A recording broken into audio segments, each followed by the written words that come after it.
Tigers exit 2 champions in style. And he's with us this morning, Marty. Oh, good morning, Trent. Good morning. Thank you It's for having me. lovely to meet you. You too. You seem like a very lovely man, having not met you previously. You're very even-tempered. I try to be. Well, I love AFL captains. I love captains that come in all shapes and sizes. There's something about captains that makes them elite. And we've been lucky enough to have Max Gawn through the year. We all know Jonathan Brown well. Revolt was a good friend of the show. There's just there's a calmness about captains. Well, I think you need to be. Well, you want to be led too by captains as well. Yes. Like absolutely. you look to captains for leadership. Yeah, and I think what I've learned across my journey is that early days I probably thought that I needed to be the best version of all the great captains that had gone before me, but where the real realization came for me was just being the best version of myself. You can only be yourself.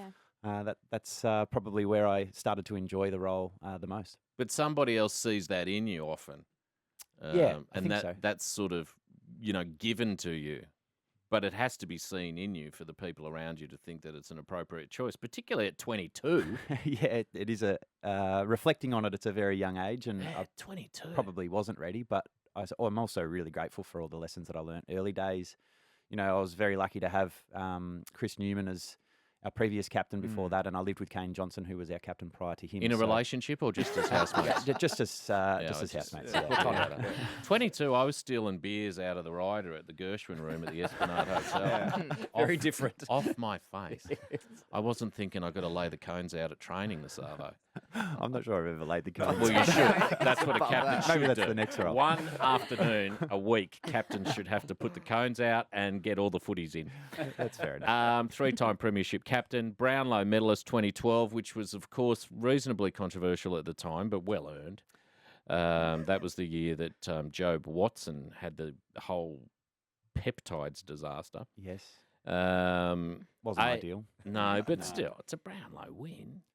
Yeah, I probably never really have seen myself as a Brownlow medalist. I'm more proud of the team success that we've had. Yeah, look, I mean, all of that kind of went under that bridge with the water and so forth. And I feel sorry for what the Essendon players have gone through. I've been close to a couple that have been involved in our footy club, and a challenging time for everyone involved in the saga. It's hard to believe it's over 10 years ago, isn't it? Yeah, it is crazy to think that is the case. Yeah. AFLCA Player of the Year, All-Australian, 3 B&Fs.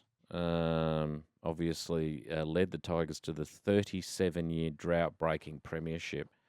And, of course, we had Brendan Gale, remember, come out and say what his expectations over the next 10 years were, and everyone was like, good one, Brendan. I think even the players were laughing It as was well. like, wow. pretty And now, here we are. You've retired. You've played your last game. Yes. With your old mate, Jack Revolt, and, of course, Zeeble were for North. And we were just chatting in the airlock, and you said you've never been sorer than you've never been this sore after a game of football. I don't know whether it's just my mind shutting off and knowing that it's all said and done and I don't have to get up for this week. But and Brooks told me to stop complaining, my wife. Of course. But getting down the stairs has been a real challenge for the last couple of days. Has it? Calves, quads. Everything. hip Isn't that flexors, funny? yeah, Your body's it's just so gone, bizarre. it's over. Yeah, give me a break. And now I'm going to remind Trent of what he's been doing to me for the last since you were a kid. It does feel like that. But I'm hoping that I come through the other side over the next couple of days. And then I was talking to you mentally about elite collision guys and the relief it must be mentally to not have to get yourself into that space to just be attacking. Yeah, definitely. I think it's probably the stuff that you take for granted whilst you're in and amongst it. Because you're constantly in fight or flight mode. Pretty much, yeah. And a lot of time it's fight, not flight. So, I'm looking forward to being able to just sit there and watch a game of footy and not really have to worry about, how can I come back into the team next week and impact that in a positive way and kind of just enjoy the game that, everyday people get to do on a weekend and watch their favourite team. But the bravery and North. courage that you've got to muster in yourself week in and week out, you must know in yourself on a Thursday or a Friday that you're not in the right headspace, and then it's all the tricks and strategies you've learnt over the years to get yourself up and about. There must have been some terribly challenging times. Yeah, definitely challenging times. I think, I don't know any different as well, though, and that's probably what I'm most excited about. Yeah. Beyond my time as an AFL player. I've effectively grown up my whole adult life in the Richmond Footy Club. So that is just the way that I've lived my life for the last 16 years. Which it's going to be hard, feels isn't bizarre. it? It's going to be a hard transition because you lose that camaraderie, whether or not you maintain those friendships. You're still out of clubland. Yeah, and that's definitely the part that you miss the most is the banter every single day. I'll sneak in there today just to get my little bit of a hit of it today. Yeah. But I think you can find that in different avenues, wherever that is, whether it's work or catching up with your mates that are from school. Is it to overplay it to say that it's going to be a kind of a grief process for you?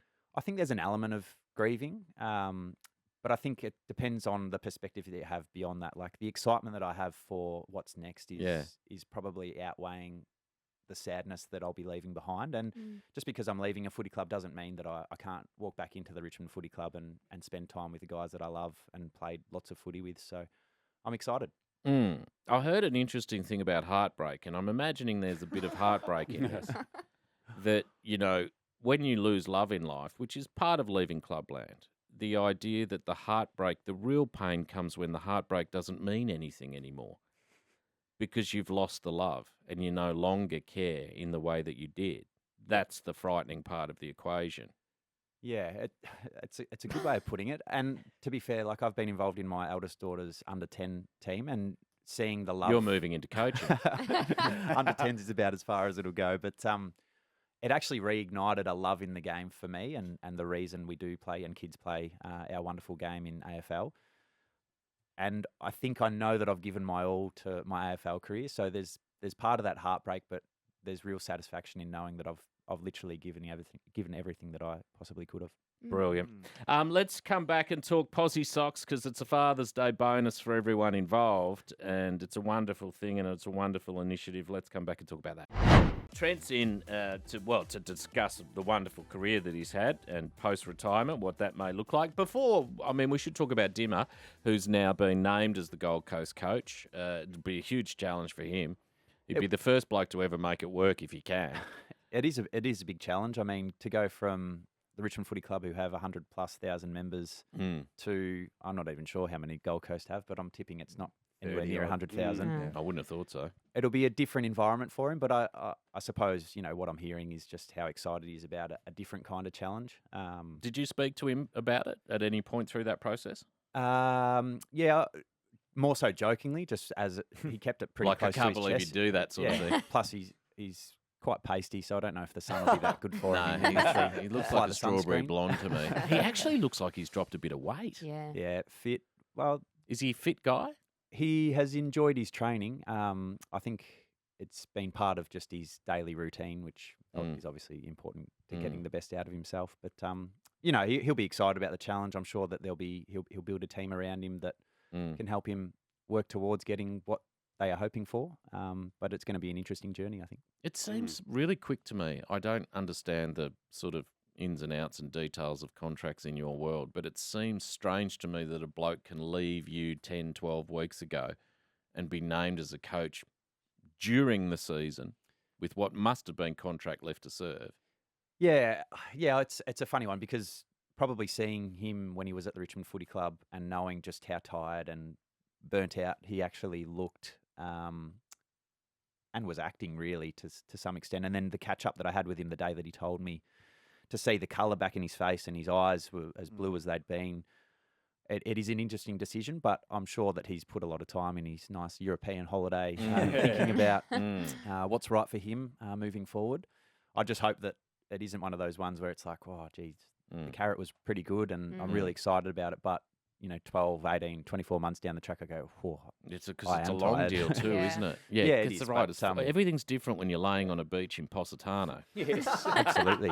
But, Dimmer's an ultimate competitor, whether it's been in his playing days or coaching days, and I'm sure that he would have done all the required thinking and discussing that he needed to do to make the right decision for him and what he thinks he can do up there.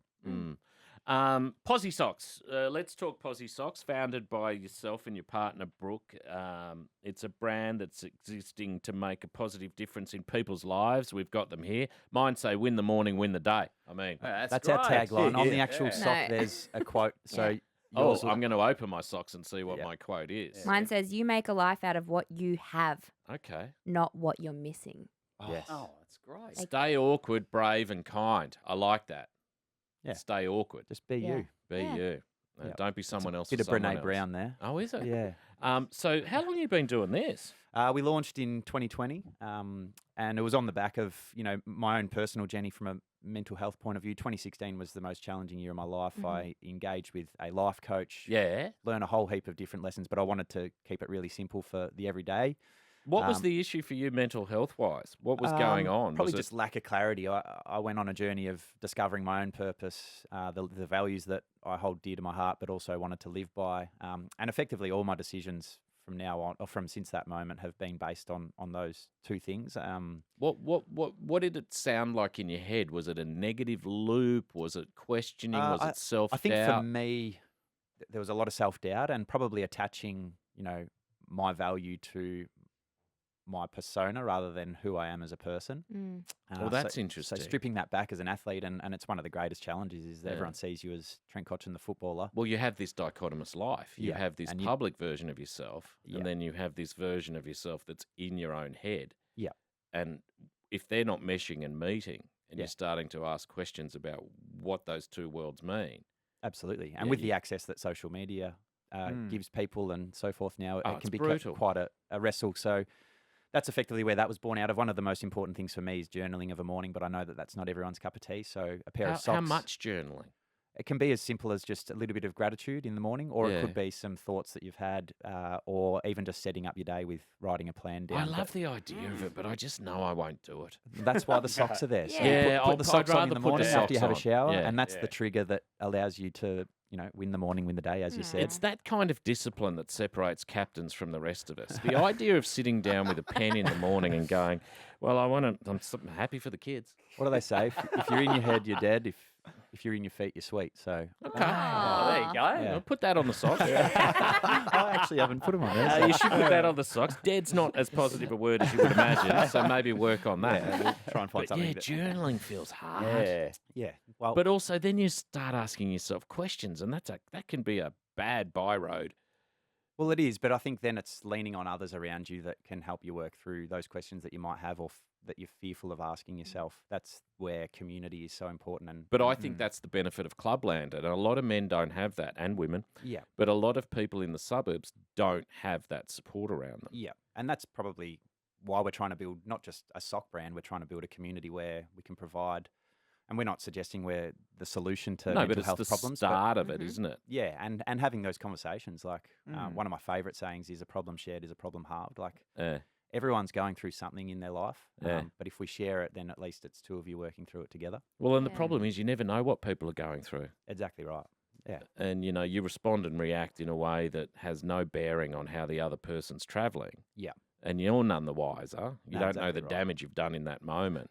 I mean, And I think judgment is such a I don't harsh judge, thing mate. in- I'm not. I think we all judge. I don't. It's I'm just not a judge. whether we verbalise it And I'm sometimes, very but, positive. It has to be said, Oh Loz. my God, the most positive. Thank Yeah. you. Thank Yeah. you, mate. Father's Day packs are now available. You can visit posisocks.com, free shipping for orders over $60. And it is a lovely thing to give your dad. And dads need positivity in their life because they have partners.